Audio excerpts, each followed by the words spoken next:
YSNLive.com here with Tom Otto, the Liberty Leopards. Tom, nice to see you again. You as well, Mac. Thanks for doing this. First question here for you. Returning starters, Letterman, coming back from 2019. Well, obviously we didn't play last year, but we do have a group that has played since they were seniors. For us, it all starts and ends with Dwight Parker and Trevor Strohmeyer. They've been our top two pitchers since they were both freshmen.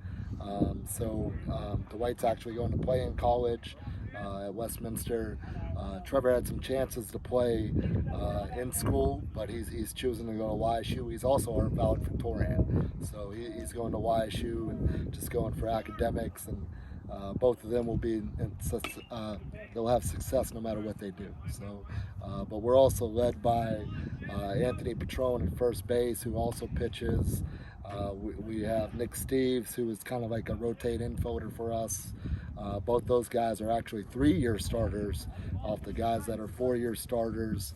And Billy Coker, our center fielder, has been a 4-year starter for us as well. So they kind of know what I expect by now, because I entered the program with them, and we're excited about the year. So that's a little bit about the guys coming back. Nate Moore, a junior, did play as as a freshman for us in left field. He returns. Evan Ward should have probably been our catcher last year, but with the virus, he obviously didn't get any varsity time.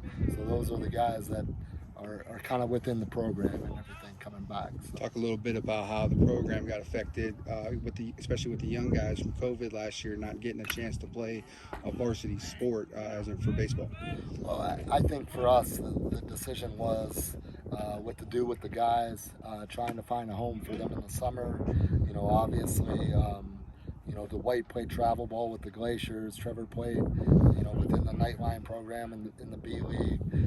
But the rest of them guys, I made sure that we actually stayed in house and played community ball. They played within Liberty. We had some opportunities to do the league with Columbiana.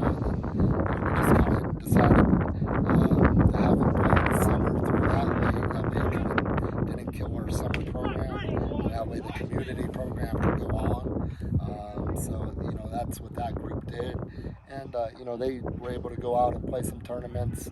I think there was a lot of stuff over in Boardman at the Field of Dreams. So they did play some tournaments and then played within that league. So they did get some time. So.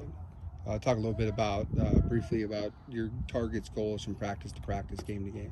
With us. Well, for us, we did have some success early when I was here. We were seeded in the tournament and got bumped by Grand Valley at the time, who ended up going, one game away from the state. So a little sour taste in our mouth from there. We only lost by a run. The year after that, we had our number one pitcher who was actually throwing 87, 88, being eligible. So, we felt really good that, them guys were coming back as sophomores, and we had someone new to the program that was throwing that hard, then he wasn't eligible.